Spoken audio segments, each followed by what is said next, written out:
오늘 가정의 달 설교 첫 번째 주의 교훈과 훈계로 양육하라 라는 제목으로 말씀을 나누겠습니다. 빨리 진행하겠습니다. 5월은 가정의 달이라고 하지요. 그래서 오늘부터 4주간 가정의 달 시리즈로 말씀을 나누려 합니다. 주제 설교로 진행하려 합니다. 이제까지 제가 평소에 드렸던 설교의 형식은 말씀 한 구절 한 구절을 풀이하는 강해 설교였는데 오늘부터 4주간은 주제 설교로 말씀을 나눕니다. 그래서 말씀을 나누게 될 때 한 가지 또 말씀을 드리는 것은 철저하게 성경의 가치관을 가지고 나누게 됩니다. 무슨 말이냐 하면 우리 그리스도인은 다른 이들과 달리 세계관이 분명한 사람들입니다. 그래서 이 세상을 바라보는 관점이 다른 사람들과는 다릅니다. 예를 들어서 이 세상은 우연히 생겨난 것이 아니라 하나님께서 이 모든 세상을 창조하셨음을 우리는 믿습니다. 또한 성경의 말씀이 우리의 삶에 있어서 가장 중요한 기준이 되는 것임을 우리는 믿고 그렇게 고백합니다. 그래서 이와 같은 전제 아래에서 4주간 말씀을 나누게 될 때 이와 같은 성경적인 세계관을 가지고 있는 분들은 이 나누는 말씀을 들으실 때에 자연스럽게 잘 들리실 수 있지만 아직 그 부분에 대해서 익숙하지 못한 분들은 오늘 설교를 통해 드리는 말씀이 낯설고 혹은 이상하게 들릴 수도 있으나 이런 내용도 있구나 하고 열린 마음으로 들어주시면 감사하겠습니다. 오늘 본문이 되는 에베소서 6장 그리고 그 앞에 5장은 각 가정을 이루는 구성원들이 어떻게 행해야 하고 살아야 하는지에 대해서 가장 자세히 성경 안에서 말씀하고 있는 본문이에요. 그래서 부부 사이의 남편과 아내가 어떻게 서로에게 행해야 하는지, 부모의 입장에서 어떻게 해야 하는지, 자녀의 입장에서 어떻게 부모에게 행해야 하는지 자세하게 기록되어 있습니다. 오늘은 어린이 주일이어서 아이들이 주인공이지요. 그래서 부모로서 오늘은 아이들을 양육할 때 성경적으로 어떻게 행해야 하는지 그에 대한 말씀을 나누겠습니다. 오늘 본문 말씀 다시 한번 읽어보겠습니다. 시작. 또 아비들아 너희 자녀를 노엽게 하지 말고 오직 주의 교훈과 훈계로 양육하라. 아멘. 방금 읽은 구절에 아비를 부모로 바꾸어도 되지요. 그래서 부모는 어떻게 해야 한다고 말하고 있습니까? 자녀를 노엽게 하지 말라는 겁니다. 영어 성경 중에 킹 제임스 성경 버전을 보면 저 노엽게 하라는 단어를 let라는 단어로 표현하고 있습니다. 그러니까 자녀로 하여금 분노하게 하지 말라는 겁니다. 여러분, 부모가 왜 자녀를 분노하게 만듭니까? 언제 그렇게 만들지요? 여러분, 작년에 우리가 수요 저녁 예배 때 핵심 감정이라는 주제로 말씀을 나눈 적이 있었습니다. 핵심 감정이라는 것은 뭐냐면요, 사람의 내면에 어렸을 때 형성이 되어서 부정적인 거거든요. 어렸을 때 형성이 되어서 이 핵심 감정이 내 안에 새겨지게 되면 그 감정들이 이 사람이 계속 어른이 되어서도 계속 나에게 영향을 미치고 상황이 이루어질 때마다 그와 같은 부정적인 반응을 하게 만드는 아주 좋지 않은 것이 핵심 감정입니다. 그래서 예를 들어서 두려움 혹은 불안 같은 것이 있는데요. 그래서 이 핵심 감정을 가지게 되면 이것이 나를 평생 힘들게 하고 또 부정적인 반응을 일으키게 하는 역할을 하게 되는데, 그런데 이 핵심 감정이 없는 사람은 이 세상에 단 한 사람도 없어요. 누구나 이와 같은 핵심 감정을 가지게 되는데, 그런데 이와 같은 부정적인 핵심 감정이 누구로 인해서 내 내면에 새겨지게 되는가? 바로 부모로부터 인한 것입니다. 왜냐하면 여러분, 부모는 처음부터 완벽한 사람이 아니지요. 우리의 어머니 아버지는 또 누군가의 자녀였었고 그 부모님께서 자녀였을 때 또 그 부모로부터 핵심 감정을 물려받았기 때문에 표현하자면 부모인 나도 불완전한 상태에서 부모의 역할을 하게 되는 겁니다. 그렇기에 부모인 내가 불완전하기에 아이를 분노하게 만드는 일을 부모로서 하게 될 때가 있다는 거죠.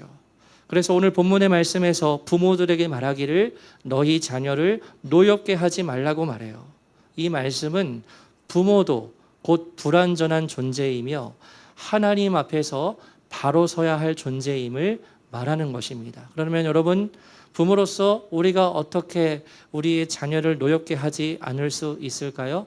이에 대한 답도 본문 말씀에 있지요. 오직 주의 교훈과 훈계로 양육하라는 것입니다. 주의 교훈과 훈계, 즉 하나님의 말씀을 가장 큰 기준으로 삼고 그것으로 아이를 양육하라는 거예요. 그래서 이와 같은 본문의 말씀을 지침을 삼고 오늘 이 시간에 우리의 자녀들을 교육할 때 부모로서 반드시 기억해야 할 몇 가지 명제들과 그에 따른 실천적인 지침들을 살펴보려 합니다. 첫째로 나올 텐데요. 부모는 내 아이는 내 것이 아님을 고백해야 합니다. 우리 짧은 영상 하나를 보려 하는데요. 최근 가장 인기가 있었던 드라마의 짧은 영상 클립입니다.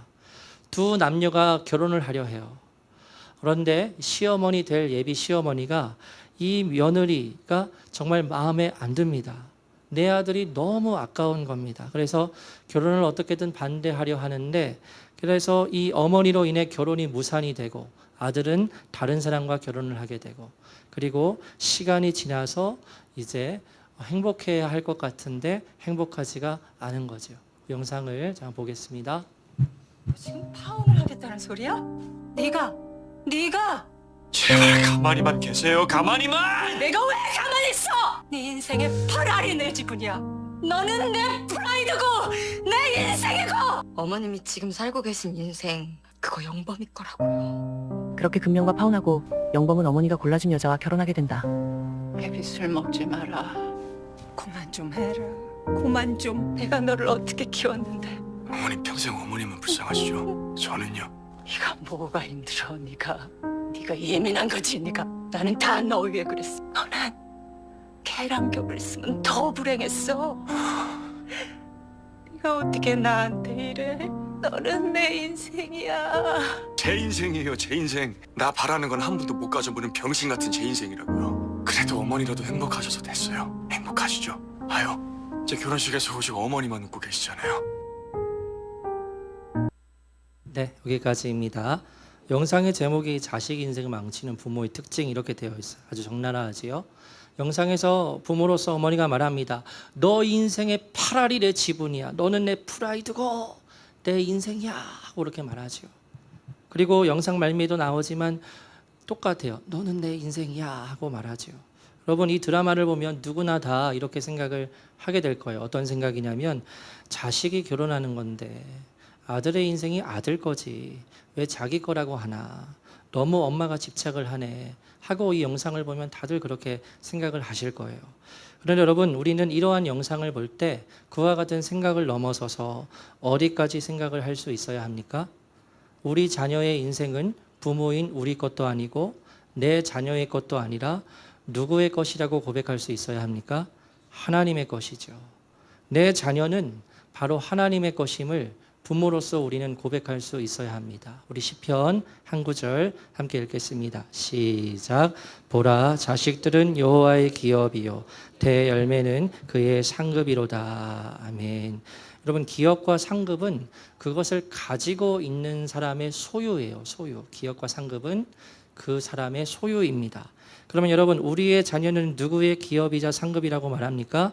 하나님이시면 내 자녀는 내 것이 아니라 하나님의 것입니다. 더 정확히는 하나님께서 하나님의 것을 부모인 나에게 맡기신 것입니다. 제 아들 성준이는 제 것이 아니라 하나님께서 제게 맡기신 것입니다. 그렇기 때문에 우리는 이 자녀를 기를 때 오직 하나님의 기준에 따라서 다시 말해서 하나님의 말씀에 따라 양육할 수 있어야 해요. 그래서 이어서 두 번째로 부모로서 자녀를 양육할 때 반드시 기억해야 할 문구는 내 아이가 하나님을 분명히 믿고 하나님을 의지하도록 만들어야 합니다. 여러분 내 자녀가 부모인 나를 의지할 때 부모로서 기분이 어떠하시죠? 좋지요. 내 자녀가 나를 그렇게 믿고 신뢰하고 의지하고 있구나라는 것을 우리가 부모로서 느끼게 될 때 기분이 좋습니다. 근데 여러분 부모로서 보통 생각하게 되는 것은 내 자녀가 부모인 엄마 아빠만 의지하면 됩니까? 안 되지요. 이 험한 세상에서 스스로 자립해서 살아갈 수 있어야 하지요. 그래서 부모로서 자녀를 키울 때 생각할 수 있어야 하는 것은 내 자녀가 우리 부모의 도움이 없이도 이 험한 세상에서 자립할 수 있도록 스스로 잘 살아갈 수 있도록 도와주는 것이 부모의 참된 도리라고 생각을 해요. 그러면서도 자녀들이 그래도 엄마 아빠를 의지하게 될 때 한편으로 기쁜 마음이 드는 거죠. 또 하나의 짧은 영상을 보려 하는데요. 아까 보았던 드라마의 클립 영상인데 아주 유명한 대사가 있는 장면이에요. 아니다 싶으면 빠꾸라는 대사가 있는 클립인데 보고 말씀을 나누겠습니다. 오면 나 진짜 짜증낼 거야 진짜. 잘할 수 있지. 수 틀리면 빠꾸 아빠한테 냅다 뛰어와. 아니다 싶으면 빠꾸 냅다 퇴해. 알지? 관식의 눈에는 아직 금명이 아기로만 보이고 선생님, 안녕하세요. 내년에 보내자. 내년에. 아이 뭐 그럼 천년만년 끼고 살아? 응? 학교 갈 수 있어? 정근이도 갔어. 학교 갈 거야. 아니다 싶으면 빠꾸 아빠 집에 있어. 응? 체육대회를 앞둔 금명이 걱정스러운 관식은 근데 1등 안 해도 되니까 자빠지면 아빠한테 냅다 뛰어와. 아빠 내일 뒤에 있을게. 요이. 금명의 대학 입학 시험 날도 여전한 관식은 잘 찍을 수 있지. 양금명이야. 너는 다 잘해. 아빠 이제 다 알아. 수틀리면 빠꾸하라고 안 하고? 영 골치 아프고 안 되겠으면 그냥 빠꾸해. 아빠 여기 서 있을게. 응? 내가 외주를 탈 때마다 떨어져도 아빠가 있다. 그 한마디가 얼마나 든든했는지 한 번은 말해줄걸. 네, 여기까지입니다. 영상을 보면 자녀를 향한 아빠의 사랑이 되게 깊이 보이죠. 이 영상을 보면 누구나 다 감동을 합니다. 아버지가 늘 자녀 뒤에 거대한 기둥과 같이 늘 서 있어요.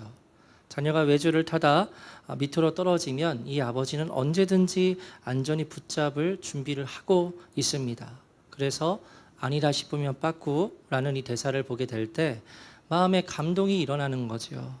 부모님에 대한 감사한 마음이 들고 나도 내 자녀에게 그렇게 해야겠다라는 생각을 하게 만듭니다. 여러분, 당연히 자녀는 부모를 의지할 수밖에 없고 또한 나를 양육해 주시는 부모님께 감사한 마음을 가질 수 있어야 합니다. 그리고 그 감사한 마음을 표현하는 내 자녀를 볼 때 부모로서 마음이 뿌듯해지죠. 얼마 전에 알게 된 한 목사님이 있는데 그 목사님은 아들만 5명이세요. 첫째가 19살인데 근데 그 첫째가 어느 날 이 목사님께 이렇게 말했답니다. 아버지가 걸어오신 길을 제가 존경해요 하고 그렇게 말했다는 거예요. 그래서 그 목사님이 그 이야기를 듣고 혼자 가서 몰래 우셨답니다. 자녀가 부모인 나를 생각해 줄 때 부모는 그 사랑을 줄 수 있어서 그 안전함을 제공해 줄 수 있어서 기쁜 마음이 드는 거죠. 그런데 여러분, 부모로서 여기에서 만족을 한다면 그것은 그리스도인은 부족한 것입니다. 그렇기 때문에 우리는 어떤 영역에까지 나아가야 합니까? 내 자녀가 독립적으로 서서 부모를 의지하는 것이 아니라 세상의 사람들을 의지하는 것이 아니라 눈에 보이지 않으시는 그 하나님을 바라보고 의지할 수 있도록 안내하는 역할을 누가 해야 합니까? 부모들이 해야 합니다. 그러니까 자녀에게 이렇게 말하는 거예요. 우리 교회의 막내가 시안인데 시안이를 예로 들어보면 이렇게 말하는 겁니다. 시안아, 언제나 너의 뒤에는 아빠 엄마가 있어. 그런데 시안아, 너가 최종적으로 바라보고 의지해야 할 존재는 엄마 아빠가 아니야. 너를 가장 사랑하시고 너를 가장 안전하게 지키시고 인도하시는 분은 바로 하나님이셔. 그렇게 눈에 보이지는 않지만 너가 태어나기 전부터 너를 선택하시고 너와 함께하고 계시는 하나님을 의지하렴. 언제든지 아니라 싶으면 엄마 아빠한테 빠꾸하는 것이 아니라 바로 그때 하나님께 기도하면서 도움을 구하렴. 그러면 하나님께서 반드시 말씀해 주시고 너를 이끌어 주실 거야. 이것이 맞는 거죠. 우리가 정말 그리스도인이라면 우리의 자녀에게 이와 같이 말해주는 것이 맞는 거예요. 부모인 우리를 너를 사랑하지만 그러나 너를 가장 많이 사랑하시는 분은 하나님이시기에 너는 평생 하나님을 의지하고 하나님을 바라보아야 한다는 그 진리를 아이가 분명히 알 수 있도록 가르쳐야 한다는 겁니다. 그러면 이 가르침을 언제부터 전달할 수 있어야 할까요? 어릴 때부터이지요. 여러분, 아이는 어릴 때 거의 모든 가치관이 형성이 됩니다. 물론 10대 후반까지 보는 관점도 있지만 그 전에는 거의 다 모두 다 형성되어 버려요. 그래서 우리의 자녀가 어렸을 때부터 분명하게 주의 훈계와 교훈과 훈계로 양육하는 것이 중요해요. 그래서 오늘 설교가 길면 안 되기 때문에 바로 실천으로 넘어가려 하는데, 여러분 그러면 어렸을 때부터 아이에게 어떤 통로를 통해서 성경적인 세계관을 가르칠 수 있을까요? 먼저는 말씀드리고 싶은 것은 부모가 아이의 거울이 되어야 합니다. 부모가 먼저 그와 같은 모습을 보여줄 수 있어야 합니다. 지난주에 성준이가 집에 혼자 있는데 예배 콘티를 혼자 짜고 있다고 하더라고요.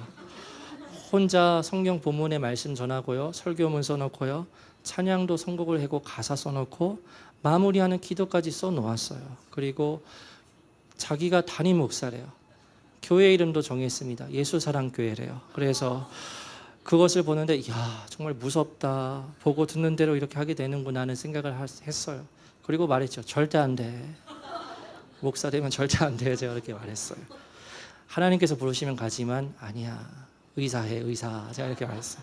여러분, 설교문 쓰고 찬양 선곡하고 기도문 쓴다고 해서 아이가 성경적인 세계관을 가지고 있다고 말할 수 있습니까? 아니죠. 아무리 그렇게 해도 바리새인처럼 신앙의 형식만을 배우는 것으로 얼마든지 끝날 수 있습니다. 그런데 그 외식의 모습을 누구를 통해서 알게 되냐면 부모를 통해서 배우게 되는 거예요. 제가 집에서 막 엉망진창으로 사는 겁니다. 교회에서 이렇게 막 거룩한 척하면서 설교하고 뭐 예배 인도하고 그러네, 집에서는 막 이상하게 하고 그러면 아이가 보게 되는 것이 아, 저런 거구나, 신앙생활 저렇게 해도 되는 거구나, 이렇게 생각을 하게 되겠지요. 그래서 부모는 아이의 거울이라는 이 분명한 문구의 내용을 생각을 하게 될 때 우리 부모부터, 엄마 아빠인 나부터 하나님을 진실하게 의지하고 바라보는 그와 같은 삶이 되어야 한다는 것을 전제로 하고, 그것을 전제로 하고 실천사항 두 가지를 말씀드립니다. 첫 번째는 내 아이에게 매일 기도해 주는 것입니다. 여러분, 기도는 누구께 하는 거지요? 하나님께 드리는 거지요. 하나님이 계시지 않는데 무엇하러 기도라는 귀찮은 형식을 가집니까?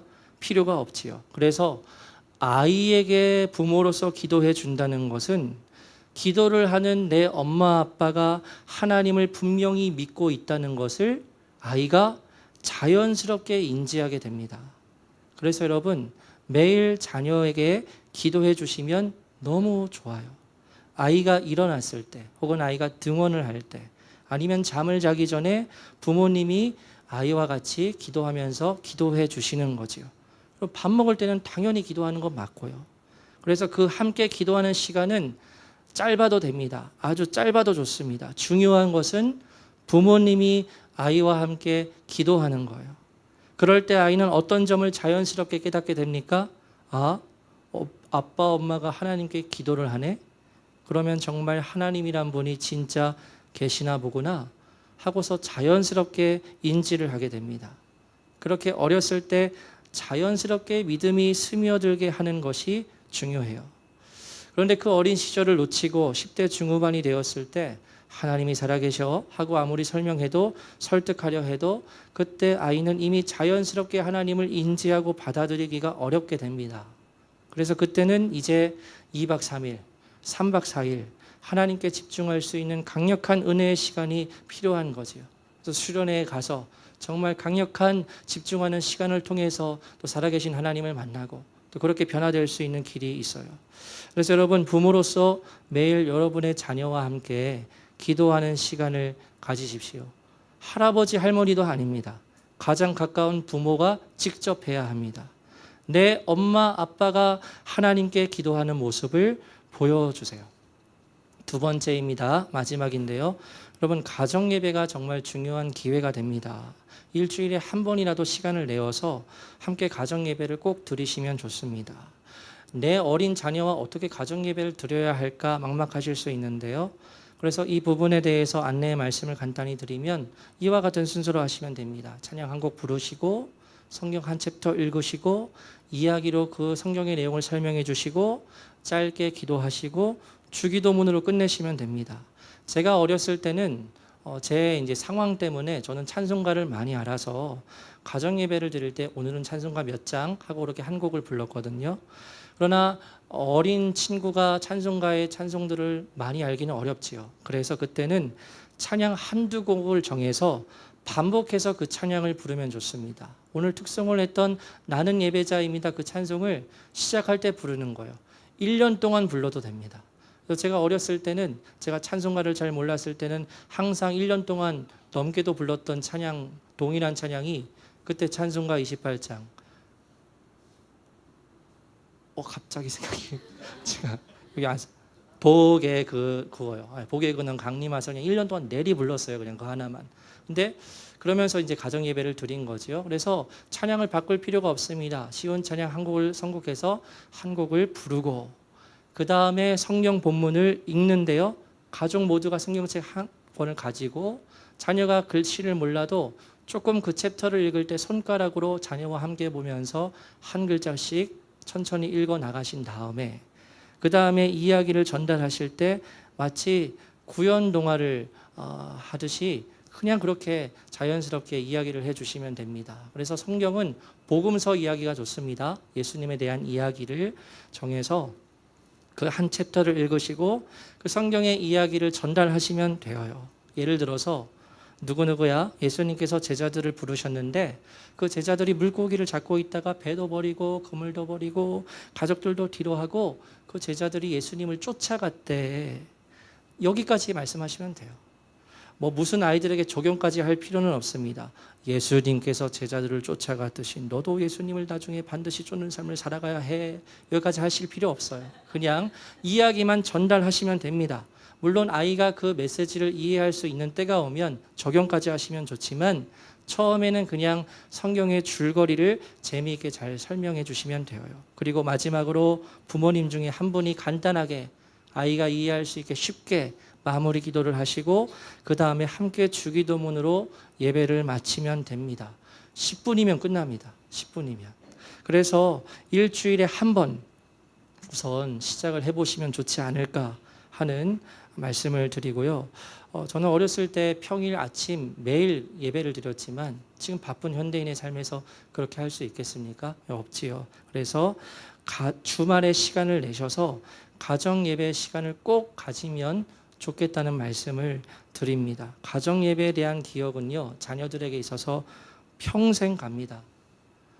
아이에게 있어서 내게 가장 가깝고 소중한 엄마, 아빠와 일정한 시간을 내어서 집에서 형식을 갖추어서 10분이긴 하지만 그렇게 예배를 드린다는 것이 아이에게는 자연스럽게 아주 중요하고도 큰 의미로 각인이 됩니다. 그래서 가정 예배의 시간을 꼭 가지시면 좋겠다라는 말씀을 드려요. 네, 말씀을 마무리하려 합니다. 요게벳의 노래라는 찬양이 있습니다. 그 가사의 배경이 되는 성경의 내용이 모세의 어머니의 이름이 요게벳이죠. 요게벳이 모세를 낳은 후에 3개월 동안 숨기다가 더 이상 숨길 수가 없어서 모세를 갈대로 만든 상자 안에 놓고 강물에 떠내려 보내죠.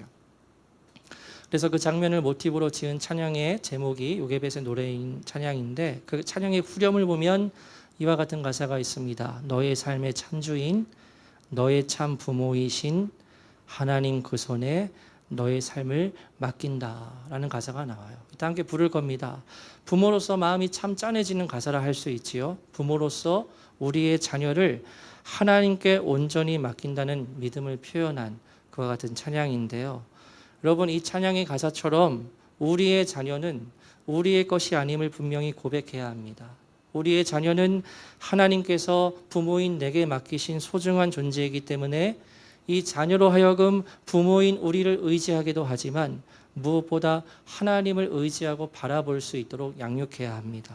너의 삶의 주인은 바로 하나님이심을 어렸을 때부터 분명하게 가르쳐야 합니다. 또한 부모는 아이의 거울입니다. 그렇게 부모인 우리가 먼저 아이에게 본을 보일 수 있는 믿음의 삶을 살아야 하고요. 그리고 실천편으로 2가지를 말씀드렸습니다. 매일 아이를 위해서 아까 말씀 안 드린 것 같은데 머리에 손을 얹고 기도해 주십시오. 아버지가 하시면 더 좋습니다. 매일 아이의 머리에 손을 얹고 기도해 주시고 일주일에 한 번은 함께 모여서 가정 예배를 꼭 드리십시오. 그럴 때 우리의 자녀들의 마음과 영혼 가운데 하나님 계시나 보네. 하나님께 예배하는 것이 중요한가 보네 라는 진리가 자연스럽게 새겨지게 됩니다. 우리 아빠 엄마도 기도를 하네. 그러면 나도 기도를 해야겠다는 그와 같은 믿음이 자연스럽게 안착이 될 것입니다. 그래서 여러분, 바라기는 우리의 모든 자녀가, 그리고 우리의 모든 가정이 오직 우리의 참된 부모이시자 인도자 되시는 하나님을 대대손손 섬기는 믿음의 가정이자 자손이 되기를 주님의 이름으로 축복합니다. 여기까지 말씀을 드리고요. 나눔 시간 갖도록 하겠습니다. 속별로 나눌 텐데요. 넘겨주시면. 네, 나눔 질문이 있습니다. 2가지로 정했는데요. 2가지 다 하는 것은 아니고 오늘 그 설교 내용에 해당되는 분들이 있으십니다. 지금 자녀를 기르고 계신 분들은 2번 질문. 청년들도 2번.